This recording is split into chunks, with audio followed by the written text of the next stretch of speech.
Uma linda salva de palmas para o palestrante da noite, Marcelo de Elias. Marcelo, seja muito bem-vindo. Valeu, cara. Obrigado. Esse cara faz qualquer um se sentir baixinho do lado dele, né? Muito bem. Boa noite. Que alegria estar com vocês, uma honra. Obrigado por vocês terem aceitado o convite de estarem aqui. Parabéns a todas as instituições que trabalham com os voluntários, a todos aqueles que são voluntários, isso é maravilhoso. É muito legal quando a gente faz o bem, fazendo aquilo que a gente tem de melhor, que é doando o nosso tempo, o nosso talento. Obrigado. Mariana, obrigado a todo mundo que está aqui. É uma honra estar aqui conversando com vocês nessa noite. Seria meio difícil e talvez eu poderia esquecer de alguém se eu for nominar todos os amigos, todos os familiares, todas as pessoas queridas que estão aqui.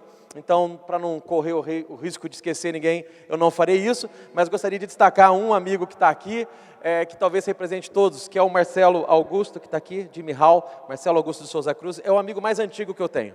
Quando eu tinha 6 anos de idade, eu conheci esse menino e nunca mais deixamos de ser os mesmos meninos. Obrigado por você estar aqui, viu? Obrigado a todos vocês aí que estão presentes, pai e a mãe estão aí também, olha que maravilha. O nosso bate-papo aqui é sobre como mudar hábitos que incomodam. Esse nosso bate-papo ele é até um pouquinho diferente dos outros que a gente faz, porque ele, vamos dizer, ele é um pouco menos inspiracional, a gente faz muitas palestras inspiracionais, e aqui é um pouco mais, talvez, técnica, um pouco mais científica, onde a gente traz algumas abordagens para ajudar vocês. Mas eu queria começar com uma historinha que não foi eu que inventei, eu aprendi com um professor que eu tive. Hoje eu sou professor também, já faz alguns anos, né? Tem vários alunos aqui, ex-alunos. Mas hoje em dia eu dou aula na Fundação Dom Cabral e na FGV. Mas quando eu estudei na Fundação Dom Cabral, quando eu fui aluno lá, eu tive um professor muito querido, que foi um professor de ética que eu tive, e ele me ensinou várias coisas. Talvez vocês conheçam o professor de ética que eu tive, professor Mário Sérgio Cortella, vocês já ouviram falar? A minha intenção de falar isso foi só para gerar inveja, espero que tenha conseguido. Provavelmente consegui, se conseguir, fiquei feliz, porque realmente ter o Cortella como professor não é fraco não, né? Graças a Deus. E ele contou uma historinha numa das aulas, que eu queria reproduzir essa historinha para vocês, eu achei muito legal. Ele disse que, certa vez, um casal, né, na verdade, o homem desse casal, estava preocupado com a esposa, porque ele tinha a impressão que ela estava perdendo a audição. E ele ficou um tanto quanto preocupado, porque ele falou, puxa vida, às vezes eu falo com ela, ela não escuta direito, então deixa eu ver, né? Preciso ter um pouco mais de certeza disso. E teve um dia que ele chegou à noite em casa, depois do dia todo de trabalho, quando a esposa estava lá na cozinha, lá na pia, preparando alguma coisa para o jantar. Já era noite, ele chegou, o marido, quando ele chega lá da porta da sala, quando ele abre a porta, ele vê ela lá na cozinha, ele fala, acho que aqui é o momento ideal para fazer um teste. Ele chegou lá da distância e falou, num tom de voz normal, sem gritar, ele falou assim, querida, o que tem para o jantar? Silêncio. Ele falou, opa, acho que ela não está escutando mesmo, porém, estou distante, ok. Ele andou mais um pouquinho, chegou mais ou menos ali perto da sala de jantar, já estava mais próximo da cozinha, então ele disse assim, querida, o que a gente tem para o jantar? Silêncio, nada. E ele disse, puxa, eu acho que aqui já daria para ela escutar, alguma coisa não está muito bem não. Ele ficou preocupado, então ele caminhou mais um pouquinho, chegou até a porta da cozinha, que era o cômodo onde ela estava, e disse assim, querida, o que a gente tem para o jantar? Silêncio. Aí ele falou, puxa, agora realmente eu tenho a convicção que ela não está escutando direito, que pena. Mas então, carinhosamente, ele foi até lá na beira da pia, onde estava a esposa, colocou a mão delicadamente na cintura dela, e bem pertinho do ouvido dela, ele falou assim, querida, o que a gente tem para o jantar? E ela respondeu, eu já falei 3 vezes que é frango e você continua perguntando? Eu achei sensacional essa história. Porque na verdade quem não estava escutando não era ela, era ele. Ele que não estava escutando. E é muito interessante isso porque eu acho que ninguém está aqui por acaso. Eu acho que talvez alguma coisa que a gente fale pode inspirar você e é você que talvez precise desse momento. Então, parabéns por ter aceitado o convite, mas também de ter dado a você mesmo o direito de ouvir. Porque às vezes a gente que precisa escutar. Quando a gente fala de mudanças de comportamentos, é muito comum as pessoas perguntarem para mim assim, professor, como é que a gente faz para mudar o comportamento de alguém? Ixi, aí a pergunta é difícil, né? A minha resposta já vem pronta, reza. Eu acho que é um bom caminho, né? Mas a melhor forma de talvez ajudar alguém a mudar um comportamento é inspirar pelo exemplo, talvez. Então eu diria para vocês que quando a gente fala de mudança é muito mais interessante, inteligente e também mais fácil para mim se a gente falar de como mudar a nós mesmos. E esse é o nosso bate-papo. Como é que a gente muda hábitos que incomodam, mas os nossos hábitos, os nossos comportamentos que poderiam ser diferentes, nos ajudando a ter mais eficiência, ter mais resultados. Tá bom? Eu queria fazer uma enquete rápida com vocês. Alguém aqui, levanta a mão para vocês me ajudarem, tá? Você já pensou em mudar alguma coisa? Levanta a mão para eu saber. Quem já? Boa. Agora eu queria continuar essa pergunta perguntando assim: você já pensou em mudar alguma coisa em você? Levanta a mão para eu saber. Eita, que legal, bastante gente. Então a terceira e última pergunta, peço a ajuda de vocês. Você já pensou em mudar alguma coisa em você e não conseguiu? Levanta a mão. Eita, tá difícil, né? Mas é difícil mesmo, principalmente quando a gente já tem hábitos, né, que estão enraizados em nós. E quando eu falo de hábitos, talvez valha a pena a gente refletir um pouco sobre isso. O que é um hábito? Hábito é aquilo que a gente faz de maneira automática, aquilo que a gente faz meio que sem pensar. Parece que já está instalado no drive, assim, né? Já está instalado na mente e aquilo sai sem precisar pensar muito. Um exemplo. Você acorda de manhã, qual a primeira coisa que você faz? Abrir os olhos, com certeza. Se não foi isso, é porque você não acordou, ok? Ou você não acordou porque não deu a hora, ou você acordou porque foi embora, sei lá. Mas, primeira coisa é abrir os olhos. Depois que você abre os olhos, qual é a primeira coisa que você faz? Aí não tem padrão. Muita gente vai automaticamente ao banheiro, escovar os dentes, fazer alguma coisa. Enfim, é meio que automático, não precisa pensar. Apesar de que tem uma pesquisa que eu li um tempo atrás, no ano passado, dizendo que mais de 50% dos brasileiros, quando eles abrem os olhos de manhã, a primeira coisa que eles fazem é pegar o celular, né? E não necessariamente porque estão esperando uma ligação, ou porque estão esperando um WhatsApp de alguém, uma mensagem de alguém, mas é por costume, por hábito, por hábito.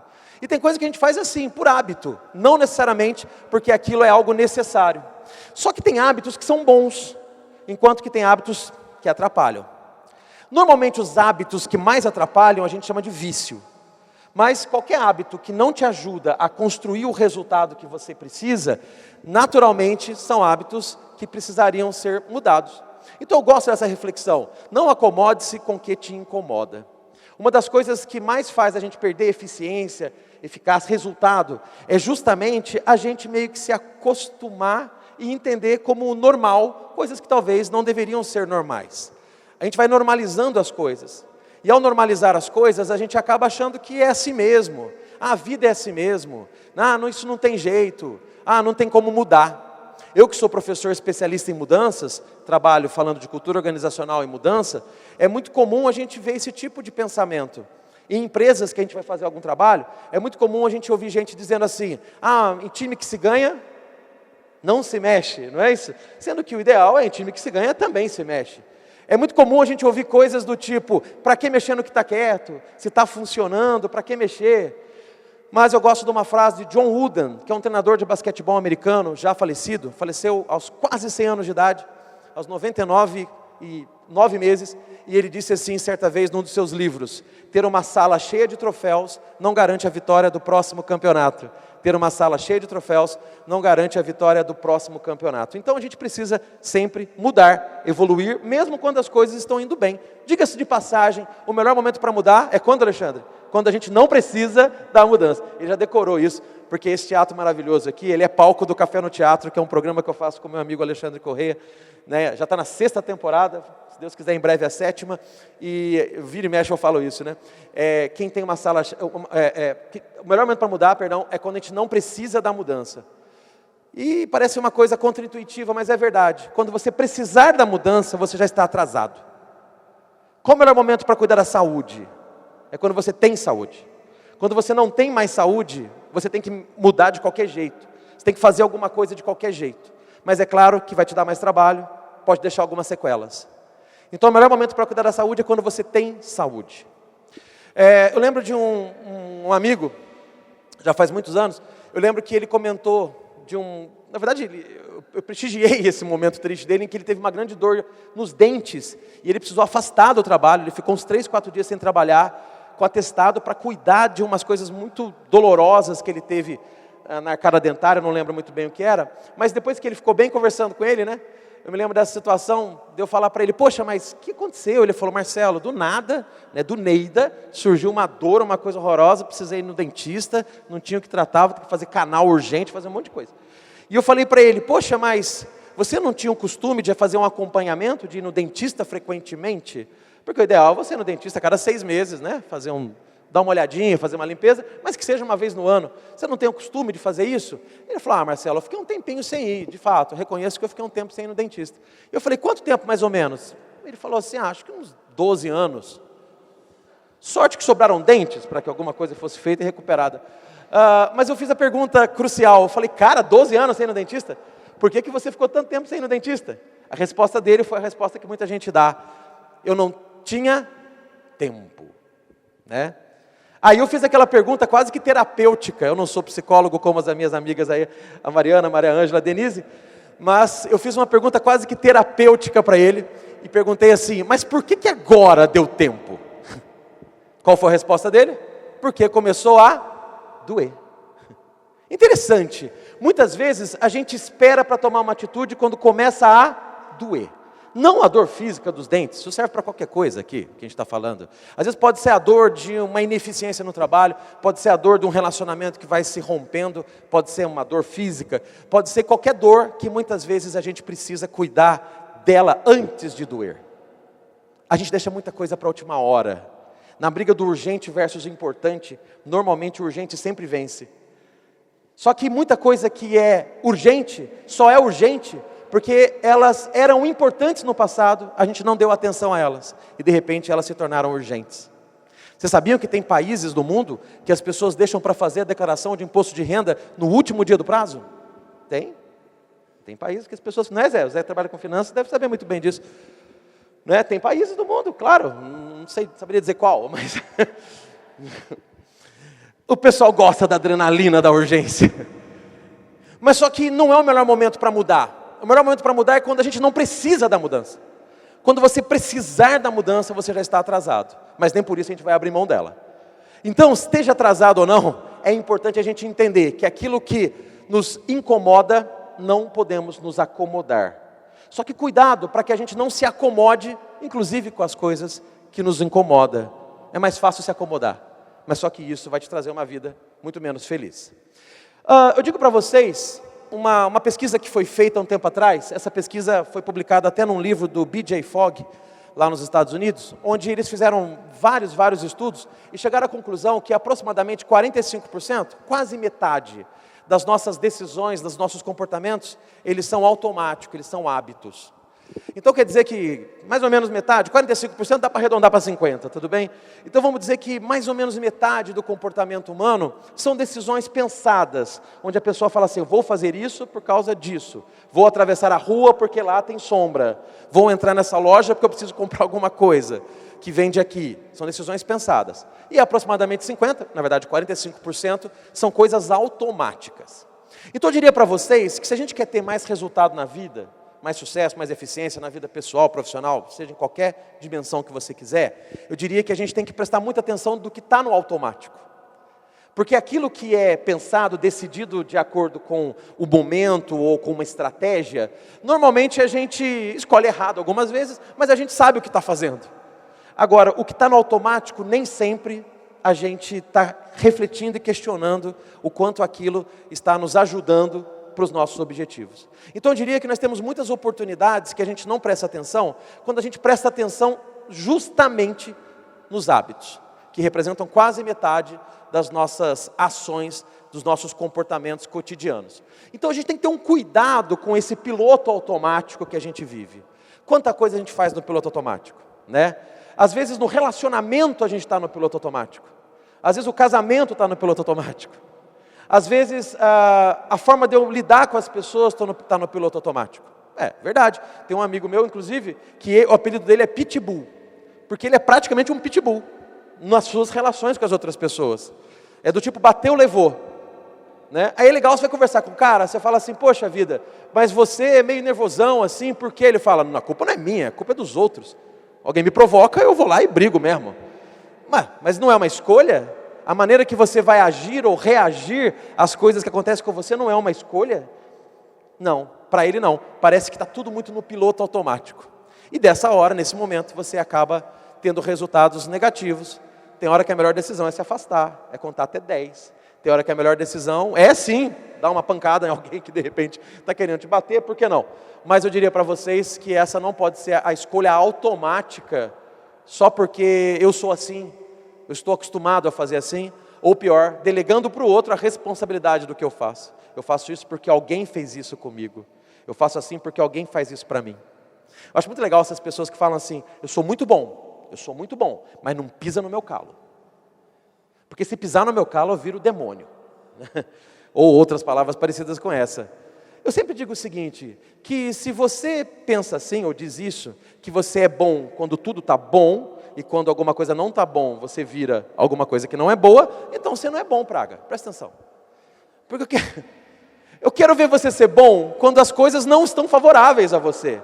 Quando as pessoas não dizem o que você quer ouvir. Quando as pessoas não fazem a coisa no seu ritmo, no seu tempo, na velocidade da sua ansiedade. Então eu diria para vocês que ser bom é justamente o ato de uma escolha, de viver uma vida de princípios, de valores, de ética, de caráter, mesmo quando as coisas não são tão boas. Quando as coisas nos desafiam. E vamos ser sinceros, tem gente que parece que veio no mundo só para nos desafiar. Né? Só para ver se a gente realmente vive uma vida de santidade. Né? Não é isso? Então cuidado para a gente não ficar no piloto automático em nossos relacionamentos, nossas ações, nosso dia a dia. Só que é muito comum a gente ver até alguns gurus aí de internet dizendo assim, a gente tem que sair do piloto automático. De verdade, não sai.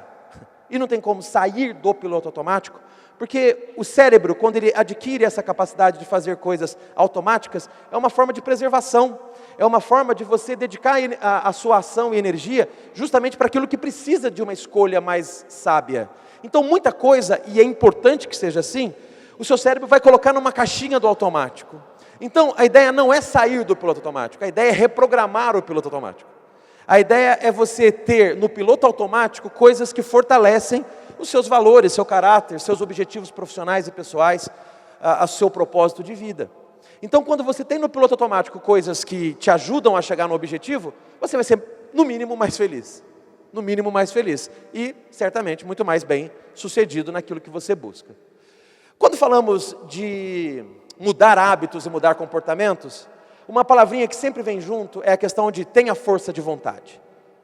Eu não abro mão também de que força de vontade é importante, mas ela não é a coisa mais importante, acreditem. Porque a força de vontade também falha. A força de vontade, ela acaba, é como se fosse um músculo que você vai exercitando, que em vez de ganhar musculatura, ele vai ficando cada vez mais cansado. Então, por exemplo, você quer fazer uma dieta, você quer cortar o açúcar da sua alimentação, e de repente está numa churrascaria, passa aquele cara com um carrinho cheio de pudim. Aí você fala, não, eu não vou comer. Isso é força de vontade. Mas imagina se todo dia tem alguém com pudim na sua geladeira. Você vai abrir a geladeira para pegar água, tem o pudim. Cara, uma hora falha. E o engraçado é que na hora que falha, a gente parece que já se sente, já que falhou mesmo, agora vai, né? Aí faz um momento, enfia o pé na jaca e arregaça. Então, é engraçado que a força de vontade, ela é um recurso com poder limitado, não é permanente. Tanto que tem um livro que eu gosto, eu comprei, eu li, eu achei muito legal, que chama Força de Vontade Não Funciona. É lógico que é um livro um pouco exagerado, isso não quer dizer que ela é ruim, mas ela não funciona como a ferramenta principal para você fazer mudanças. Ela é importante, porque a força de vontade é o quê? É como se fosse a motivação para fazer, o desejo muito forte de fazer. E ele sim é importante, claro, você tem um desejo para fazer, tem um motivo para fazer algo, isso é maravilhoso. Mas se você não se cercar de outros recursos, você, ora, vai falhar. E ao falhar, você pode se cansar ou então desistir. Ok? Faz sentido? Esse cara aqui, o Charles Duhigg, escreveu um livro muito famoso, O Poder do Hábito, e ele cita uma espécie de ciclo, que é o ciclo do hábito. Como é que forma um hábito? Precisa de um gatilho, que ele chamou no livro dele de deixa. Precisa de uma deixa, ou de um gatilho. Ou seja, alguma coisa que dispara na sua mente o desejo ou a vontade de fazer algo. Aí depois desse gatilho vem o quê? Vem o comportamento. Você vai agir muitas vezes de acordo com o gatilho. Que aqui ele chamou de rotina. Porque se você faz isso 1, 2 vezes, ok. Mas se você faz frequentemente, guarda bem o que eu vou dizer, na maioria das vezes no mesmo horário, aquilo vira hábito rapidinho. Talvez você já tenha ouvido alguém falar, ou visto alguém ensinar, que hábito se constrói com 21 dias. Se você repetir um comportamento por 21 dias, virá um hábito. Se você ouviu isso, esqueça. Isso não faz nenhum sentido. Tá certo? Pode ser 6 dias, dependendo da simplicidade do hábito. Acordar de manhã e tomar água com limão em jejum. Em 4 dias, 5 dias vira hábito. Né? Parar de fumar. Tem gente que muda de um dia para o outro. Tem gente que precisa de muitos dias. Dr. John Norcross, um americano que estudou o tempo de mudança de hábito, ele chegou no número que varia entre 2 dias e 250 dias. Dependendo da capacidade da mudança, em média, 66 dias. Então não tem essa de 21 dias para mudar um hábito não, tá? Isso aí vem lá do pós-guerra, é um estudo que falava sobre a perda de membros fantasma, e, enfim, não tem muito a ver com isso não. Hoje já entenderam que não é bem assim. Mas conforme você tem essa rotina de fazer aquela coisa com frequência, e se for no mesmo horário então, vai virar hábito. Mas para virar hábito de verdade, precisa de um terceiro elemento que é a recompensa. A recompensa pode ser o quê? Ficar feliz por algo, sentir-se saciado por algo. E essa recompensa vai te gerando novos gatilhos e novas deixas para que você faça de novo. Um exemplo simples. Eu lembro que toda vez que eu saía do trabalho que eu tinha aqui em Cruzeiro, eu trabalhei muito tempo na Maxion, né? Tive colegas maravilhosos, vários colegas que estão aqui. E eu falei que eu trabalhava na Maxion, mas corrigindo, eu trabalhava, agora não trabalho mais. É porque eu sou professor. Né, Marcelo? Né, Aldre? Não, verdade, não estou fazendo nenhuma crítica não. É que todo lugar que eu vou dar aula, eu dou aula para executiva, velho. Todo lugar que eu vou dar aula, sempre tem alguém que fala assim, professor, o senhor só dá aula ou o senhor trabalha também? Então, eu cheguei à conclusão que dar aula é não trabalhar, entendeu? Ser professor não é trabalho, então eu não trabalho, tá ok? Se for usar essa teoria. Mas quando eu trabalhava, né, eu lembro que muitas vezes eu saía lá da empresa e ia embora pela mesma rua e passava em frente de uma padaria, que uma vez eu estava com sede, eu falei, pô, vou ali para comprar uma água. Parei na padaria para comprar uma água, mas eu descobri que eles tinham um rocambole de doce de leite, que é maravilhoso. Doce de leite eu acho que é a melhor coisa do mundo. Se você pôr doce de leite numa pedra, ela fica gostosa, é uma coisa boa. Né? Se você colocar doce de leite num palmito, sei lá, salada de legumes, né? Fica bom. Porque doce de leite é um negócio mágico. E eu gosto muito de doce de leite. E eu lembro que eu parei lá e falei, cara, preciso de uma fatia desse negócio aí. Comi, adorei. Só que, como ali era um caminho que eu passava sempre, toda vez que eu passava em frente daquela padaria, parece que o rocambole me chamava. Ele já sabia o meu nome. Era incrível. Porra, ali que tem aquele rocambole gostoso. Parava de novo, comprava. Um outro dia fiz isso de novo. E sempre no mesmo horário, porque era a hora que eu saí do trabalho. Chegou uma hora que eu falei, aquilo ali virou uma rotina mesmo. Por quê? Porque eu passava em frente da padaria, é a deixa, é o gatilho. É aqui que eu compro. Eu já tinha o costume de fazer aquilo, e aquilo me dava prazer. Né? Doce dá muito prazer. Né? Doce dá muito prazer. A gente dá uma alegria. Quantas vezes a gente está triste e vai comer um docinho? Tem gente que está triste e come uma panela de brigadeira de colher. Um pote de sorvete e fica feliz. É verdade. Isso tem a ver com serotonina, isso tem a ver com uma série de neurotransmissores. Né? E quando você se sente recompensado, vem a dopamina, que é um outro neurotransmissor que vai te recompensando. Aí daqui a pouquinho você começa a já se sentir feliz antes de fazer. Você passa em frente da padaria e seu cérebro já começa a se sentir felizão, porque está chegando a hora de comprar o rocambole. Até que um dia que eu falei, cara, isso não é do bem. Sai de mim, coisa ruim. Foi difícil mudar isso. Mas sabe qual foi o jeito mais inteligente que eu fiz para mudar isso? Não é passar em frente da padaria e brigar contra a vontade. É mudar de caminho. Era não passar mais ali em frente. Foi difícil. Quase que meu carro também estava no piloto automático. Mas foi um jeito de começar a fugir disso. Às vezes tem que mudar o caminho para mudar a sua atitude. Então eu diria para vocês que esse ciclo funciona super bem. E ele explica para a gente que se a gente quer mudar um hábito, você vai ter que atuar preferencialmente nos 3 elementos. Mas se um deles deixar de existir, o seu hábito já começa a ficar mais fraco. Ou seja, se você começar a quebrar a rotina de passar ali, você tem mais força para mudar. Se você ressignificar a recompensa, ou seja, se em vez de saborear aquilo com prazer, você descobrir que talvez aquilo está aumentando a sua glicose, está piorando a sua saúde, ressignificar, talvez o hábito mude, né? Mudar o gatilho. Então a gente precisa ter algumas estratégias para isso. E isso é verdade. Repetir é a chave para criar um comportamento e também é a chave para alterar um comportamento. Então, se você tem um comportamento que você não gosta, você vai ter que escolher um outro comportamento e repeti-lo, para que aquilo muitas vezes tome lugar do comportamento anterior.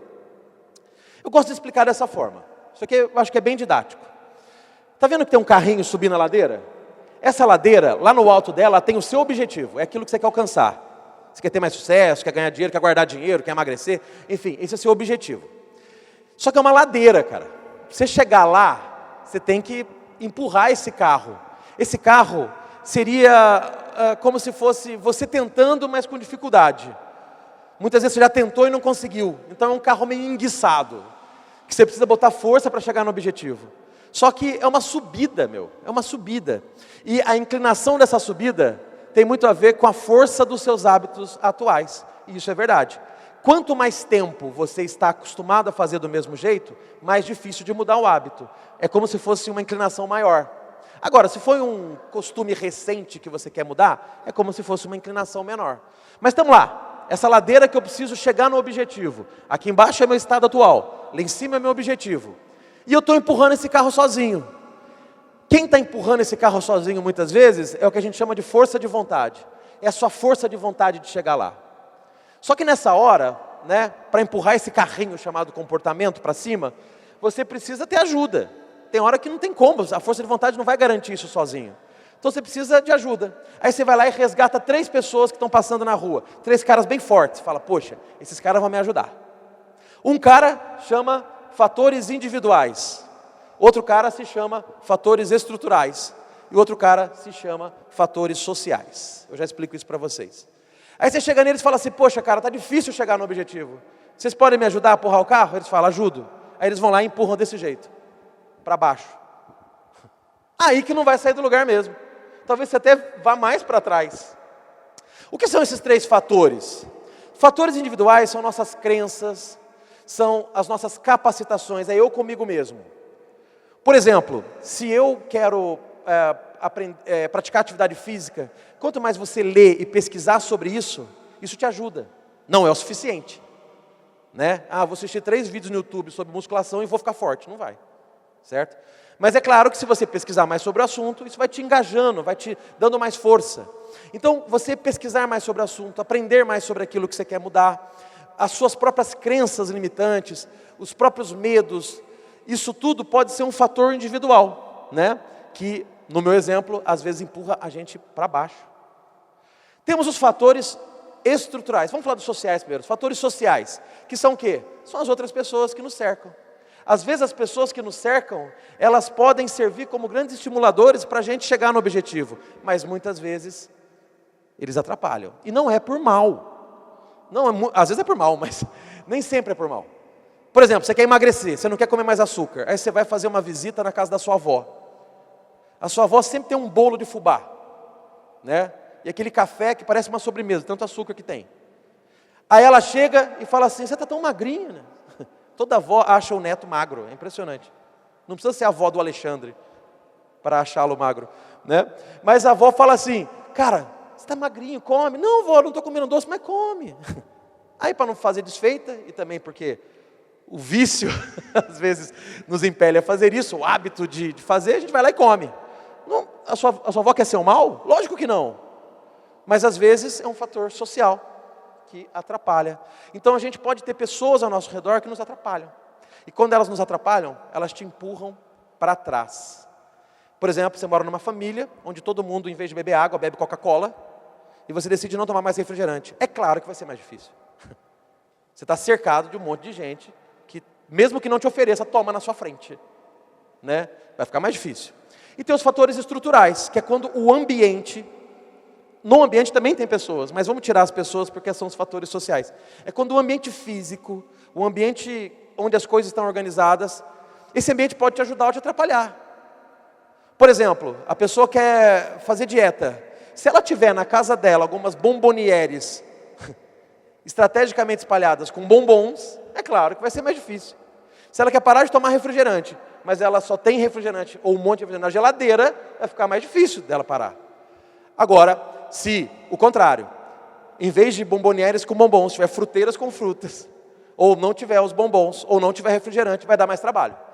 Se eu quiser tomar um refrigerante, eu tenho que sair, ir no mercado, ou algum lugar, comprar, aí pode ser que eu desanime. Se tiver fácil, eu acesso.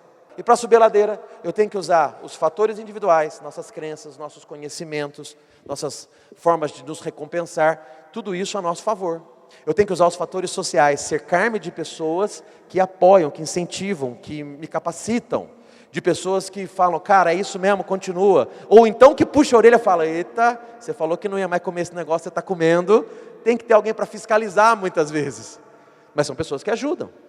E a gente precisa de fatores estruturais que nos ajudam. E a base dos fatores estruturais que nos ajudam é essa frase: deixe longe tudo que atrapalha e torne perto tudo que ajuda. Deixe perto tudo que ajuda. Vai facilitar.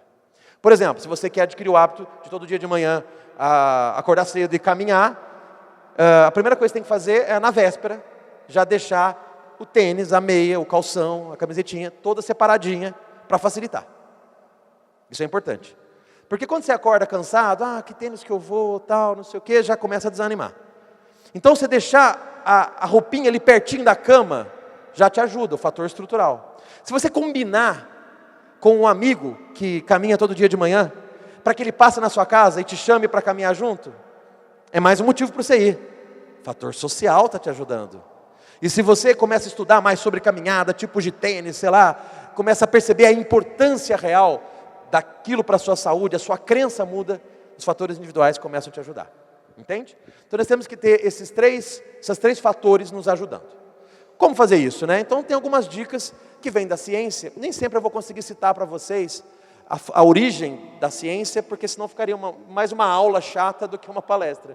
Mas tudo que eu vou falar para você tem base, tá? Científica, neurocientífica ou alguma coisa do tipo. No caso desses 3 fatores que nos ajudam, nós temos que cuidar das crenças pessoais, dos conhecimentos que a gente tem ou precisa desenvolver para algo, e tem que cuidar das nossas recompensas também, né? Por quê? Porque às vezes a gente se sente recompensado em fazer algo, mas para algo que não é bom. Então quando você ressignifica essas recompensas, quando você começa a olhar para aquilo que você tem como objetivo e começa a entender a importância real de ter um comportamento diferente, isso te traz um fôlego a mais, uma força a mais. Vou dar um exemplo para vocês de um amigo. Tem um amigo que ele teve uma parada cardíaca, graças a Deus foi salvo, foi levado para o hospital a tempo, conseguiu sobreviver, hoje ele está bem inclusive.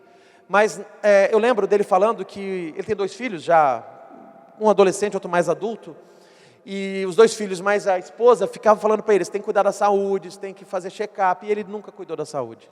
Você tem que parar de comer tanta gordura, você tem que... o cara nunca cuidou da saúde, nunca fez atividade física. E ele sabia, racionalmente, que era importante cuidar da saúde, quem não sabe disso, né?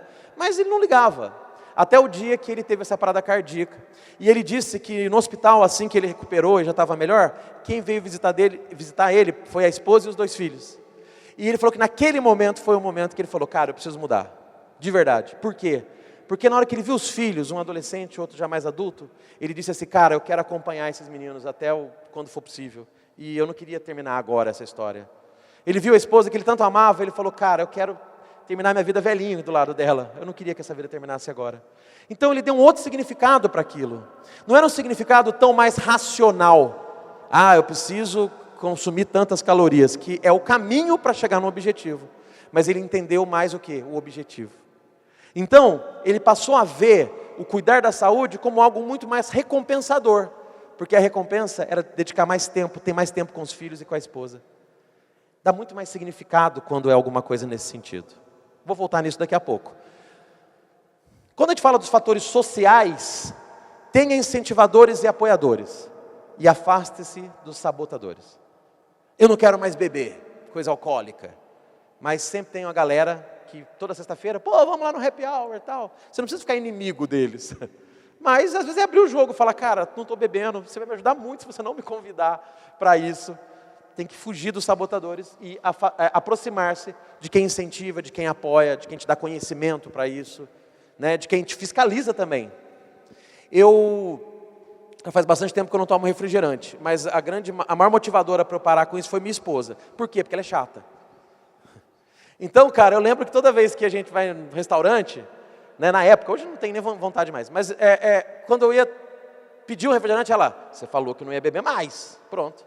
Olha que chateza do bem. É a chateza de quem ama. Inclusive, quem ama se importa com você.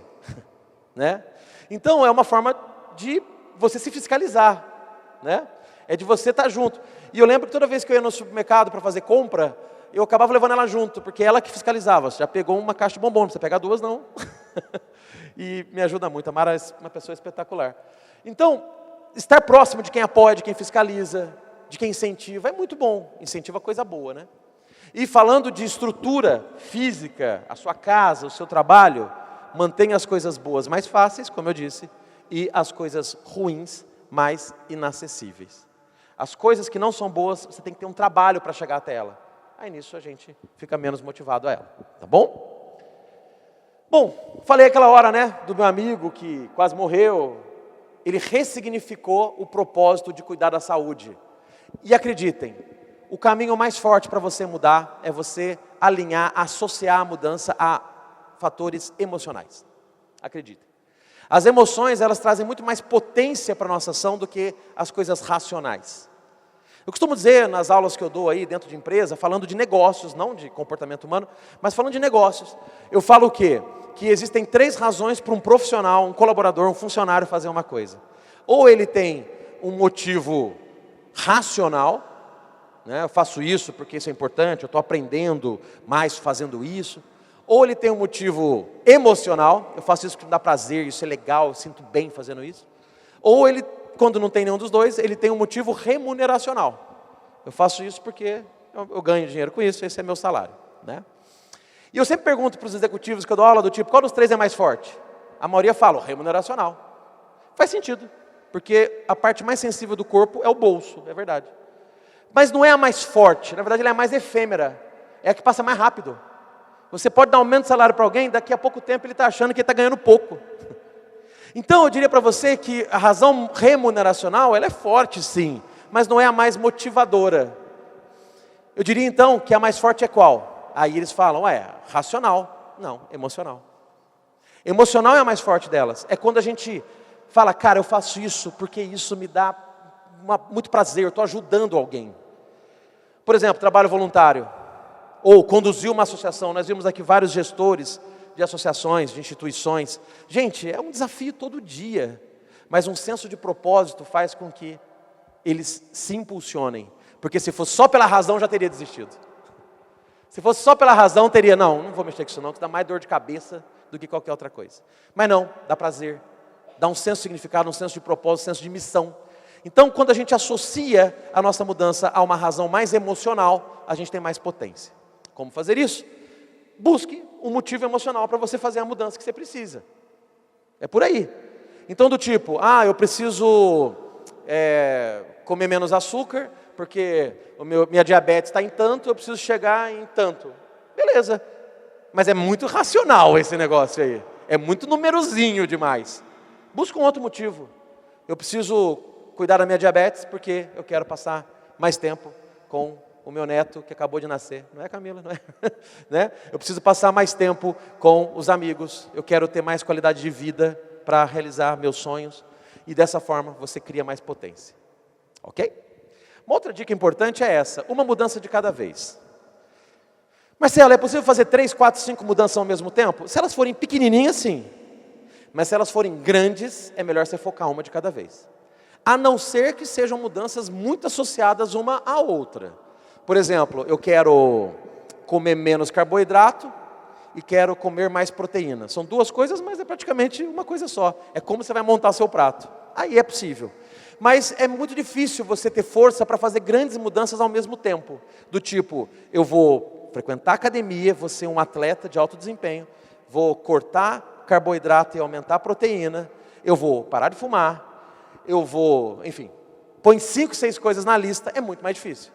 Então, é muito mais interessante você ter mudanças evolucionárias do que mudanças revolucionárias. Entenderam o que eu quis dizer?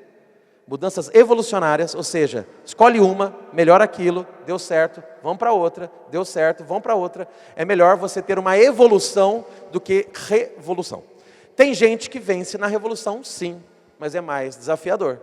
Né? Tem gente que consegue do dia para o outro falar assim, não vou fumar mais, puf, joga fora o cigarro, acabou. Né? Cortou um vício do dia para a noite. Tem muita gente, mas é mais difícil. Né? Se a pessoa ela vai fazendo uma evolução, mesmo diminuindo o número, quantidade, ela vai tendo mais sucesso. Isso aconteceu comigo, eu gosto muito de café. Sempre tomei café com açúcar, já faz alguns anos que eu tomo café sem açúcar. Aí que eu fui entender que café de verdade é sem açúcar, né? Eu lembro outro dia que alguém falou para mim assim, nossa, Marcelo, você gosta de café amargo? Eu falei, não, eu gosto de café. Café de verdade não tem açúcar, né? Você que gosta de café doce, eu falei para ele. Mas, e para tirar o açúcar do café? Poderia ser do dia para o outro, não vou pôr mais. Você acha que é fácil? Você mudar, né, a sua palatabilidade, todo aquele costume que você tem ali, né, ao sentir o cheiro do café e o docinho do açúcar, você mudar do dia para a noite? Não, resolvi mudar aos poucos. Vamos diminuindo o açúcar. Depois eu comecei a adoçar o café com mel. Depois comecei a adoçar com rapadura. Tão calórico quanto. Mas só que já começou a mudar na minha mente o quê? O sabor. Eu comecei a acostumar com outras realidades. Até um dia que eu tirei o açúcar, nunca mais coloquei. Agora a luta é tirar o café. Porque eu comecei a ter umas labirintite meio doidas. O café, o cafeína dá muita labirintite para muitas pessoas. Então agora eu estou conseguindo, é uma luta, mas estou conseguindo cair de 5 xícaras por dia para 1. Sou viciado em café, era, né? Então é melhor você botar foco e energia em uma grande mudança por vez. Uma outra dica é acabar com o hábito ruim? Sim, você quer acabar com o hábito ruim? É isso? Então tenta substituir por um novo. Porque toda vez que você simplesmente tira da sua agenda, da sua rotina, você tira da sua mente algo que você fazia com muita frequência e não coloca outra coisa no lugar, você sente muita falta daquilo. Então é o primeiro grande gatilho para voltar a fazer. Então tenta substituir por outro, por algo que vai ocupar a sua atenção de uma outra forma, entende? Por exemplo, a pessoa tem um vício, um costume, um hábito de fazer alguma coisa que não é legal. Todo dia, tal hora, eu vou no barzinho tomar cerveja. Você não quer mais essa vida. Tenta arrumar um compromisso para aquele mesmo horário. Entendeu? Um outro compromisso, que não é tomar conhaque. Senão não adianta, né? Tipo, o meu compromisso agora é, sei lá, jogar bola com os amigos, assistir televisão, o que seja. Mas quando você ocupa aquele espaço com outra coisa, é mais fácil de você deixar de lado um hábito negativo. Tá legal? Outra dica, comece com um hábito mais fácil. Eu vou falar disso mais à frente com um pouco mais de profundidade, tá? Mas tenta simplificar o hábito. Por exemplo, você não tem o hábito de fazer atividade física. Comece aos poucos. Não adianta na primeira semana querer ser um atleta. Provavelmente no primeiro dia você vai lá, vai se arrebentar. No dia seguinte você está com dor no corpo, você não aguenta fazer mais nada. Então é melhor você ir aos poucos. Ou você escolhe um hábito mais fácil, ou você simplifica algo mais complexo para que você crie mais potência. Eu vou explicar isso mais adiante, de um jeito um pouco mais aprofundado para vocês. Mas essa dica é muito importante. Se você quer mudar hábitos, defina um objetivo mensurável. Ok? O que quer dizer isso? Eu quero comprar um carro. É muito sonho isso. Eu quero comprar um carro mais ou menos de tal valor até tal prazo. Opa, agora começou a virar objetivo. Então, tem que ter especificidade, tem que ter data, tem que ter prazo, tem que ter modelo, tem que ter formato. Eu quero emagrecer. É muito sonho isso aí. É muito devaneio. Então, por que não? Vou emagrecer tantos quilos até tal prazo. Agora começamos a falar o jogo que a gente consegue ter um placar. A gente consegue acompanhar se estamos perto, longe, dentro, fora daquilo que a gente quer. Mas não basta fazer isso. Ao definir um objetivo mensurável, desdobre em comportamentos desejados e indesejados, possíveis de medir, possíveis de acompanhar, possíveis de mensurar. Então, eu lembro de uma vez que eu estava dando um treinamento sobre mudança de comportamento para o pessoal, e eu falei assim, qual hábito você gostaria de mudar? Cara, foi quase todo mundo falou assim, emagrecer. Emagrecer não é hábito, emagrecer é objetivo, entende? Para emagrecer, que comportamento você precisa ter, e qual comportamento você não pode ter? Lista, pega um papel, escreve. Eu preciso caminhar, preciso de atividade física, preciso comer melhor. Aí, feito essa lista de coisas que você precisa adquirir, de hábitos ou outros que você precisa deixar para trás, o que você vai fazer? Comece pelo mais fácil, para ganhar musculatura, e escolha um único. Pega um comportamento, dessa lista, eu vou tirar o açúcar do café, entende? Você não vai parar nesse. mas comece por um que seja um pouco mais simples, porque aí você vai se motivando. Conforme você vai conseguindo, você fala, cara, eu consigo. Aí daqui a pouquinho você fala, agora eu vou comer um prato com mais verduras, coisa que eu não tinha costume. Ou então, agora eu vou passar a praticar atividade física. Então, transforme esse objetivo mensurável em comportamentos desejados e indesejados e escolha um para você adquirir ou para deixar de ter, se for algo indesejado. Tudo bem? Entenderam isso? Porque não adianta você falar assim, eu quero adquirir o hábito de ter mais saúde, mais qualidade de vida. Não, isso não é hábito, isso é resultado. O que você vai fazer para ter mais saúde, mais qualidade de vida?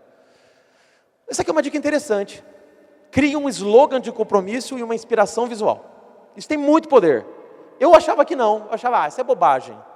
Né? Mas não, tem muito poder. E não estou falando de lei da atração, de física quântica, não. Estou falando de coisa óbvia, bem objetiva mesmo. Não que a física quântica não seja.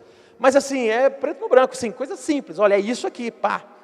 Por quê? Porque se você tem algo que te inspira o tempo todo, é melhor. Por exemplo, eu tenho uma amiga que ela queria dar uma emagrecidinha, uma ajeitadinha no corpo para o próximo verão. Aí ela criou um projeto Biquíni Cavadão. Eu achei legal o nome do projeto. Mas não tinha nada a ver com a banda de rock dos anos 80 não, viu Marcelo? Viu, Alexandre? Nada a ver não, com o biquíni cavadão não. É porque ela queria usar um biquíni cavadão, e ela pegou um biquíni que ela tinha lá, que ela tinha vergonha de usar, porque ela fala, meu corpo não está para tanto, e ela colocou como meta, colocou o biquíni assim, pendurado num cabide na frente do guarda-roupa, e escreveu assim, Projeto Biquíni Cavadão. Como chegar no verão com o corpo XYZ. Listou os comportamentos e foi para cima. É legal você ter um slogan de compromisso, sabe? Projeto Biquíni Cavadão, né? Projeto 5 quilos a menos até o Natal. Ok? Enfim, isso te inspira. Aí você fala assim, cara, eu preciso fazer tal coisa, será que eu vou ter força? Opa, tem um projeto tal que eu estou nele. Ok? E tem uma inspiração visual. Por exemplo, isso aqui, eu peguei da internet, mas é um caso real, de uma pessoa que observou, ela queria emagrecer, não que balança seja o maior indicador de qualidade de vida ou de emagrecimento, mas é um indicador. Então essa pessoa tinha lá 89,9 quilos e ela fez um gráfico. E olha que interessante, não fez assim no celular, aplicativo não, fez no papel mesmo. Colocou e sabe onde? No melhor lugar possível, na porta da geladeira. Colocou isso. E ela frequentemente lá, cada semana ela pesava e ela ia com a mãozinha ali, com a canetinha, desenhar o gráfico. Deixa eu ver se eu estou emagrecendo. Cara, é a melhor motivação visual que tem. E por que eu falei que não era aplicativo, era na mão? Porque o prazer de mudar o gráfico para baixo é muito legal. E a dor de engordei de novo é muito pesada. Melhor do que você olhar no aplicativo e falar, emagreci, engordei. Entendeu? Então tem coisa que é isso mesmo, é deixar na cara, deixar visível. E principalmente você interagir com ele para você acompanhar e medir o resultado. Isso tem um poder enorme, muito grande. Tá? Outra dica é, cuidado com os momentos cruciais. O que é isso? Às vezes a gente não tem que brigar contra um comportamento negativo o dia inteiro. Você tem que perceber em que momentos que esses comportamentos acontecem. Né? Qual que é o momento da casca de banana, que você escorrega e cai. E perceber esses momentos cruciais, ou os gatilhos negativos, você começar a atuar nesses momentos. Então você não precisa forçar o tempo todo. Às vezes você tem que só concentrar nos momentos cruciais, nos gatilhos que te disparam. Existem 5 gatilhos que normalmente disparam o comportamento, sabia? 5 gatilhos. São os mais comuns, segundo Charles Duhigg. Um gatilho é o gatilho de lugar, ou coisa, do tipo, toda vez que eu passo em frente da padaria tal, me dá vontade de comer rocambole de doce de leite. É um gatilho de lugar. Ou coisa, do tipo, toda vez que eu pego o celular, esse lugar aqui, celular, eu sinto vontade de entrar no Instagram e ficar naufragando na internet. Porque não é navegando, né? Tem hora que é navegando, tem hora que é naufragando, não é verdade? Tem hora que não é internet, é infernet, né? Você pega ali o celular, pronto, daqui a pouquinho você perdeu 1 hora, 2 horas do dia com algo que não agregou. Então, bastou ter o celular na sua frente, ou então passar em frente de um lugar, ou estar num lugar, que você logo sente vontade de fazer algo. Às vezes, você tem que fazer é afastar. Né? Do tipo, eu durmo tarde porque eu fico olhando o celular até tarde, então tira o celular de perto. Mas se eu deixar ele na cozinha, dá vontade de pegar, então tranca ele dentro do seu carro. Quero ver se é madrugada lá buscar ele. Certo? Você tem que afastar muitas vezes a coisa ou o lugar. Outro gatilho comum é o gatilho tempo. Do tipo, todo dia de manhã eu sinto vontade de fazer tal coisa. Todo dia à tarde, todo dia à noite. Então a gente tem que ter muito cuidado também, porque quando a gente já tem uma rotina de fazer algo em determinado momento, aquele período do dia nos chama para fazer algo, sabe? Ele nos convida a fazer algo, basta chegar naquele horário. É incrível.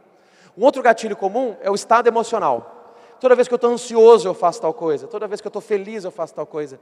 Toda vez que eu estou felizão, eu vou comemorar e como um monte de doce. Ou então, toda vez que eu estou ansioso, eu tomo muito café. Um estado emocional pode também ser um grande gatilho para o seu comportamento. Pessoas. Toda vez que eu estou junto de tal pessoa, eu ajo de tal forma. Toda vez que tal pessoa me trata de tal jeito, eu respondo de tal forma automática. Pessoas pode ser um gatilho. E ação imediatamente precedente. Ou seja, alguma coisa que aconteceu antes e que te inspira a fazer algo na sequência. Como, por exemplo, toda vez que eu saio da reunião com o meu chefe, eu tenho vontade de fazer tal coisa. Toda vez que eu saio da academia, eu sinto vontade de fazer tal coisa. Então você está fazendo uma ação, quando termina, dá vontade de fazer outra. Por que dá vontade? Porque seu cérebro está programado, porque você já fez aquilo várias vezes. Então qual é o melhor jeito de mudar? Sabe o que é? É você analisar exatamente quais os momentos, quais as situações que o comportamento negativo acontece e começar a mudar o quê? O gatilho. Às vezes tem que começar a mudar a hora de fazer tal coisa, você tem que começar a entreter a mente quando você sai de uma situação, entende? Do tipo, eu saio da reunião com o meu chefe e tenho vontade de tomar café demais, porque eu fico nervoso. Então, em vez de terminar a reunião com o seu chefe, já chama um amigo, cara, vamos ali conversar alguma coisa, vamos fazer outra reunião nós dois? Vamos fazer uma reunião online agora? Sabe? Porque dessa forma você vai mudando, vai se afastando, né, daquele comportamento. Mas tudo começa de que forma? Você fazendo um autodiagnóstico de quais momentos os seus gatilhos te impulsionam a fazer algo que você não quer. Sempre me pergunta assim, Marcelo, eu estou querendo mudar, vou mudar a partir de agora, o que já é algo diferente, porque a maioria das pessoas quando querem mudar, elas programam para mudar a partir da segunda-feira. Segunda-feira é o dia oficial de começar mudanças e terça é o dia oficial para desisti-la, né? Então tem uns que são mais heróis, falam, não, vou mudar a partir de agora, vou mudar tudo em mim agora, já, não vou esperar segunda-feira. Não faz isso não. Sabe o que eu recomendo você fazer? Fica uma semana fazendo um autodiagnóstico, um experimento social de você com você mesmo. Pega um papel e vai anotando, do tipo, toda hora que eu sinto vontade de tomar café, o que aconteceu antes? Com quem que eu estava? O que eu estava sentindo? Quando você começa a perceber que talvez você tenha um gatilho emocional, ou um gatilho de lugar, um gatilho de pessoas, que te impulsiona a fazer algo, você vai ter que começar a trabalhar nesse gatilho, nesse momento, nesse lugar, entende? Talvez não encontrar com aquela pessoa naquela hora. Talvez não passar em frente daquela padaria. Entenderam a lógica que eu quero dizer? Ou seja, você não precisa ser o herói 24 horas por dia, a heroína. Às vezes você tem que ser herói só naquele momento em que a coisa acontece. Onde você tem que contar até 10, respirar, mudar o estímulo. Mas tem uma boa notícia, né? Quando algumas coisas acontecem, você tem que planejar. Na hora do momento crucial, no momento em que eu estou sendo desafiado a fazer algo que eu devo, ou evitar algo que eu não devo, o que eu vou fazer? Você tem que planejar isso antes, né? Do tipo, eu não vou passar em frente da padaria. Eu vou pedir para alguém me ajudar, né? Toda vez que sentir vontade de tal coisa, eu vou lá conversar com o fulano. Você já tem que ter isso em mente, porque aí você vai reprogramando o seu comportamento, tá? Mas a boa notícia é essa aqui. Isso aqui já foi provado, é um estudo muito recente. Saiu publicada numa revista científica americana. Desejos, mesmo que poderosos, enfraquecem depois de 30 minutos. É interessante. Por exemplo, você está trabalhando lá no seu computador, home office. Você está em home office, trabalhando no seu computador em casa. Aí de repente você lembra, cara, tem um pudim na geladeira. Puxa, vontade de dar uma paradinha aqui, você está ansioso às vezes, né? Vou dar uma paradinha e vou comer um pedaço do pudim, cara. Porque trabalhar em home office é muito legal, só que tem muitas vezes um inimigo lá dentro, chamado geladeira. É impressionante. Muita gente em home office ganhou peso, porque a geladeira está acessível, né? Aí a pessoa fala assim, cara, tem um pudim lá dentro, preciso daquele pudim, vou comer o pudim. Mas o negócio começa fraquinho na mente, sabe? Pô, tem um pudim. Só que basta você pôr na mente, tem um pudim, que mais nada faz sentido na sua vida naquele momento. Você começa a olhar aquela planilha de Excel, e você até digita sem querer, pudim. É impressionante, assim, o negócio domina a sua mente de tal forma que você não sai daquilo, né? Então, o que foi percebido? Que nós temos 4 fases. Uma fase desconfortável, que é quando a gente fala, cara, poxa, vou comer ou não como, vou comer ou não como. E quando você começa a resistir, sabe o que o seu cérebro faz com você? Ele te leva para a fase insuportável. Ele começa você não pensa em mais nada, meu. Você só pensa no pudim. É impressionante. Ele te leva para um outro nível, que é um nível de, vai lá, velho. Porque te dá prazer, tem rotina, tem hábito construído. Tem recompensa atrás disso. Aí o seu cérebro, cara, vai lá, meu, você não vai comer por quê? Aí ele fica ali. Você não é difícil. Mas olha só que interessante. 95% das pessoas desistem numa dessas duas fases. Desistem no sentido, tá, vou lá comer, pô. Tá bom, cérebro, você quer que eu vá comer? Eu vou. 95% desiste. Aí fica difícil mudar o hábito. Porém, a ciência diz pra gente que se você, em média, depende, tá? Pessoa a pessoa, situação a situação. Mas em média, 30 minutos, o sinal do pudim vai ficar tocando na sua cabeça. Se você conseguir fugir desse momento, seja fazendo outra coisa, do tipo, deixa eu fazer uma atividade, as melhores atividades é quando envolve outra pessoa.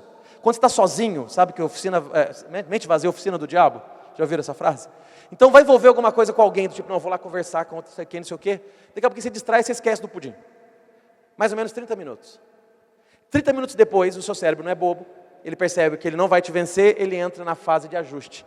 Aí ele começa a esquecer, vamos dizer, estou explicando didaticamente, não é bem assim, tá? Mas ele começa a esquecer aquele desejo até chegar na fase de calmaria. Aqui você superou a tentação, certo? Então, em média, 30 minutos. 30 minutos. Luta contra 30 minutos. Busca alguém para ajudar a lutar junto, certo? Passou aquela fase, você esquece. Quantas vezes a gente, por exemplo, está fazendo um trabalho, a gente dá uma fominha, pô, preciso comer alguma coisa. Só que você está tão ocupado com o trabalho, num estado flow, que daqui a pouquinho, parece que até passa fome, né?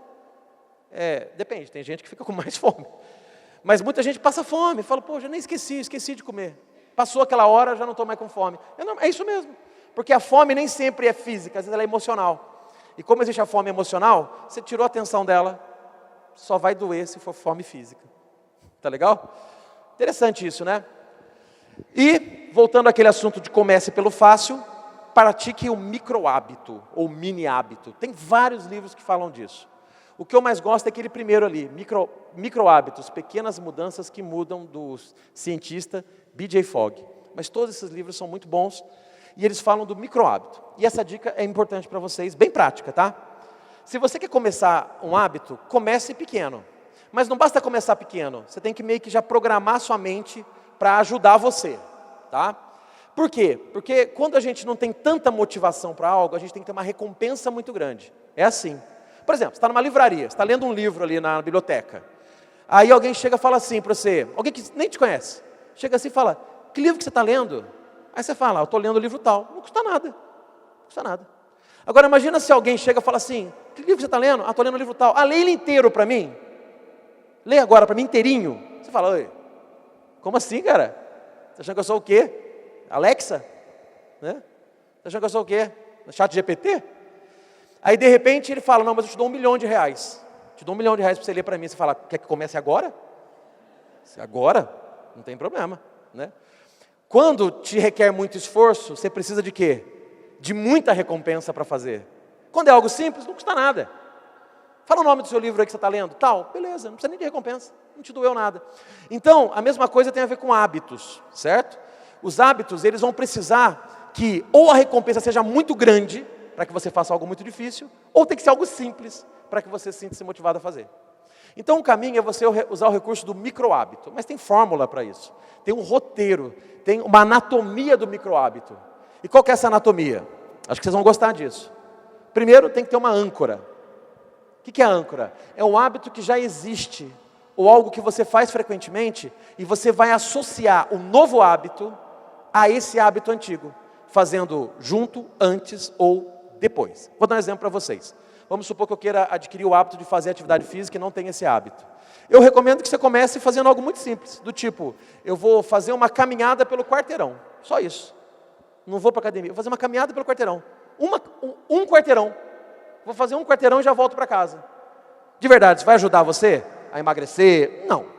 Mas didaticamente vai te ajudar a criar o costume, a criar o hábito. Você vai fazer um quarteirão, daqui a pouquinho você fala, pô, tá muito fácil isso aqui. Vou fazer 2. Daqui a pouquinho você está caminhando meia hora, daqui a pouquinho você está caminhando 1 hora, daqui a pouquinho você está dando uns trotezinhos e correndo. Então, didaticamente, começar pequeno é simples. É bom, certo? Então, vamos supor que você quer adquirir o hábito de caminhar, mas não tem. Então, se programe para caminhar um quarteirão só. Coisa de 2 minutos, 5 minutos, sei lá, depende do tamanho do quarteirão. Mas o legal é você amarrar isso a um hábito existente, que é a âncora, do tipo, em qual momento você vai sair para caminhar? Ah, eu vou sair para caminhar toda vez que eu chegar do trabalho e antes de tomar banho, por exemplo. Por quê? Porque você já não tem esse hábito de chegar ao trabalho? Você não tem o hábito de tomar banho? Espero. Né? Então, você pega ali e enfia o micro-hábito ali no meio deles, ou depois de um deles, né? Toda vez que eu terminar a minha reunião, eu vou fazer tal coisa. Toda vez que eu for almoçar, eu vou pôr tal coisa no prato, sabe? Então você pega um hábito que você já tem, que você já faz rotineiramente, e pega esse micro-hábito e coloca ele para ser feito durante, antes ou depois de algo que você já faz. Pega o micro-hábito e coloca ali. Por quê? Porque para criar hábito tem que ter repetição, e principalmente repetição no mesmo momento. Cria hábito mais forte. Por exemplo, se você vai na academia um dia de manhã, aí outro dia você não vai, outro dia você vai de noite, outro dia fica 2 dias sem ir, depois você fica 3 dias indo seguido, é mais difícil criar o hábito de ir na academia do que se você for 3 vezes por semana no mesmo horário. Ou todo dia no mesmo horário. Então, é legal você criar esse micro-hábito e colocá-lo junto de um hábito existente, porque você vai lembrar. Ah, cheguei no trabalho, antes de tomar banho, vou fazer um quarteirão. Ok? Vou fazer um quarteirão. Vou fazer 5 flexões de braço, só isso, mais nada. De repente é o suficiente. Mas não para por aí. Você tem que definir qual é esse micro-hábito então, que é uma versão simples do novo hábito que você deseja adotar. Você põe em prática imediatamente, após, durante, ou a âncora. Tá? Lembra que eu falei? Ah, eu quero adquirir o hábito de fazer musculação. Então eu vou começar fazendo 5 flexões de braço. Vai ser todo dia antes de tomar banho. Pá. Todo dia assim que eu acordar. Todo dia assim que eu escovar os dentes, que é um hábito que você tem. Então, 5 flexões de braço. Mas 5 flexões vai me deixar forte? Não. Mas daqui a pouquinho vai virar 10, vai virar 20. Daqui a pouquinho você vai sentir vontade de ir para uma academia. Entende? A regra do micro-hábito é que seja algo tão simples que você tenha vergonha de não fazer. Você ficar envergonhado se você não fizer. Tão simples que é.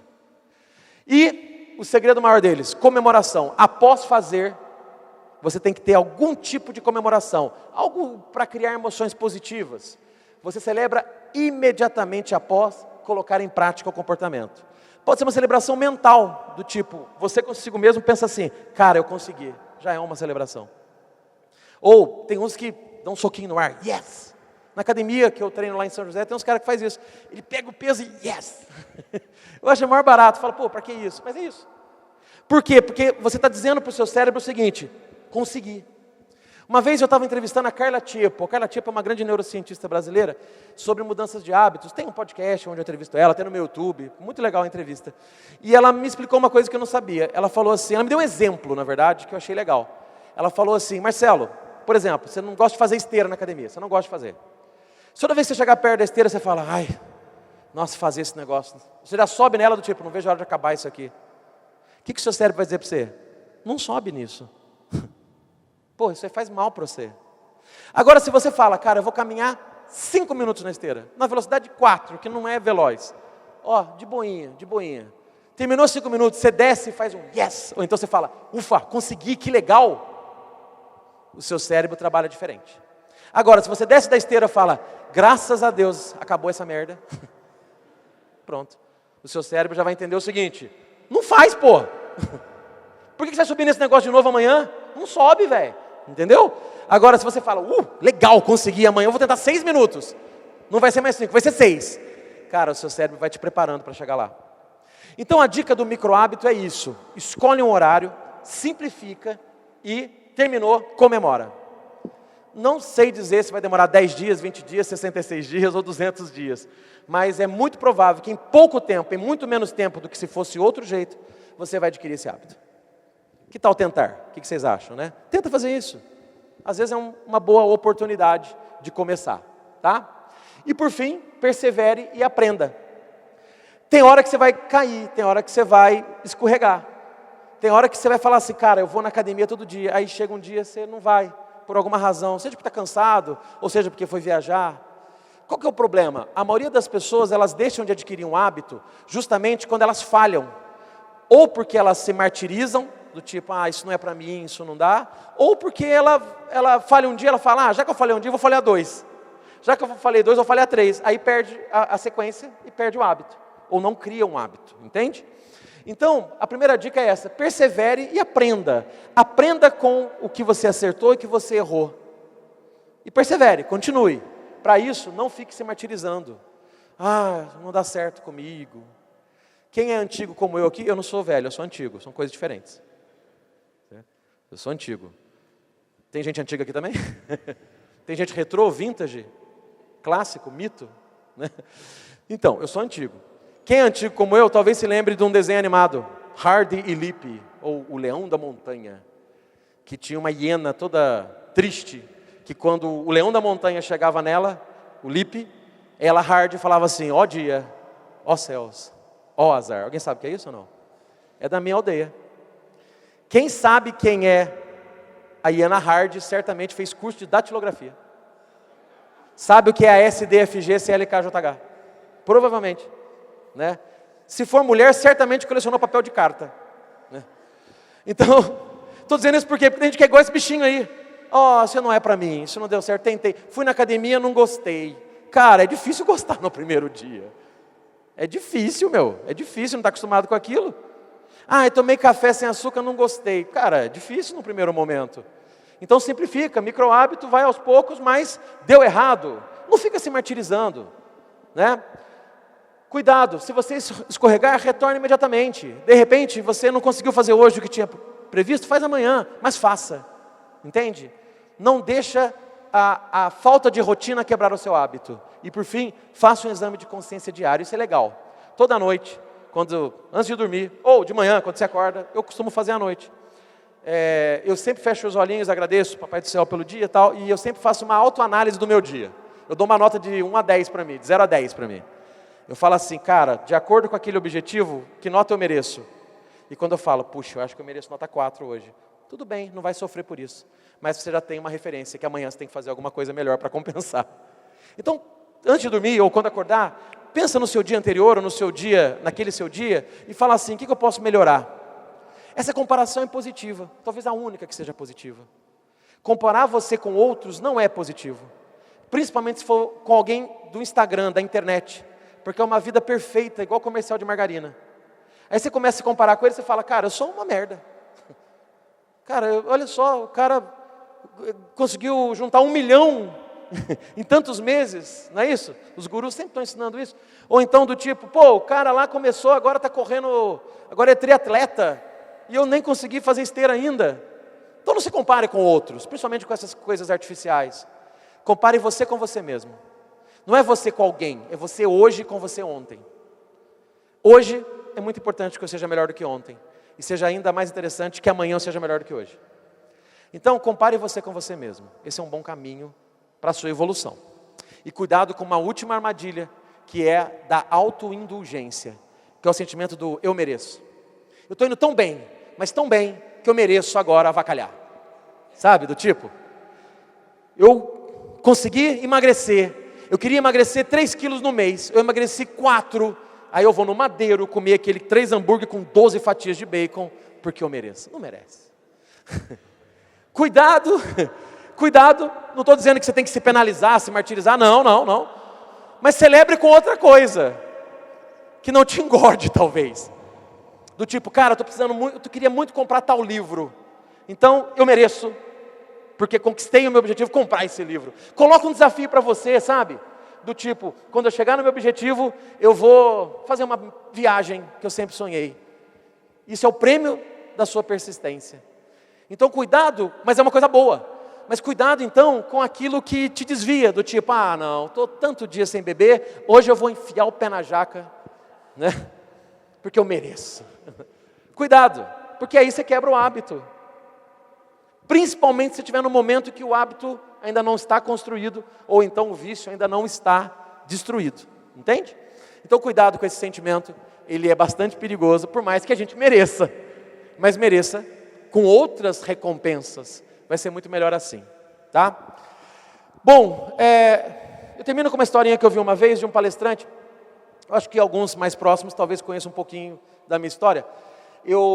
A primeira palestra que eu assisti na minha vida foi no auditório da TV Aparecida, falei isso para a Beth esse tempo atrás, que na época era da Rádio Aparecida. E o Alfredo Rocha, um grande palestrante, conhece ele? Lá de Limeira e tal. Maravilhoso. E foi a primeira palestra que eu vi na minha vida. E quando eu vi aquela palestra, eu falei assim, cara, eu quero ser igual a esse cara. Eu não sou igual, ele é muito melhor do que eu. Mas eu trabalho na mesma profissão que ele. Deu certo. Mas eu lembro dessa primeira palestra que eu assisti na vida, ele contou uma historinha que eu nunca mais esqueci. Essa história é dele. Ele falou que tinha 2 caras trabalhando na roça. Né? Um jogava a semente no buraco e o outro tampava... Perdão, um abria o buraco, o outro tampava o buraco de terra. Um abria o buraco, o outro tampava o buraco de terra. Os 2 ficaram fazendo isso o dia inteiro. Um abria o buraco, o outro tampava o buraco de terra. Aí alguém chegou e falou assim, cara, o que vocês estão fazendo aí? Eles falaram, a gente está plantando. Ah, plantando como? Vocês não estão plantando. Um está abrindo o buraco, o outro está tampando. Aí na hora o cara falou assim, a culpa não é nossa. A culpa é do Zé que não veio trabalhar. Porque é o Zé que joga a semente no buraco. Pô, essa história é legal, cara. Presta atenção. Ela é uma piadinha, mas ela é legal. Porque ela mostra que às vezes a gente delega para o outro a responsabilidade do resultado que deveria ser nosso. Às vezes o outro não está te ajudando a chegar no seu objetivo. Mas o objetivo é seu. Você não está plantando se não houver semente. Mas, não só essa história, eu me lembro de uma outra. Dizem que numa instituição que visava ajudar as pessoas que tinham vícios com álcool, eu lembro de uma história muito interessante que uma vez o coordenador desse projeto, que ajudava as pessoas a parar de beber, ele resolveu fazer uma espécie de uma atividade para tocar o coração das pessoas. As pessoas estavam todas na plateia, pessoas que queriam sair desse vício, mas estava difícil, por mais que ele falasse não estava adiantando, então ele resolveu fazer um experimento.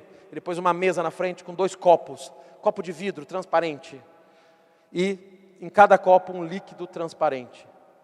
Ele pegou um vermezinho, sabe um vermezinho, tipo uma minhoquinha assim, e jogou no primeiro copo, e o vermezinho nadou à vontade.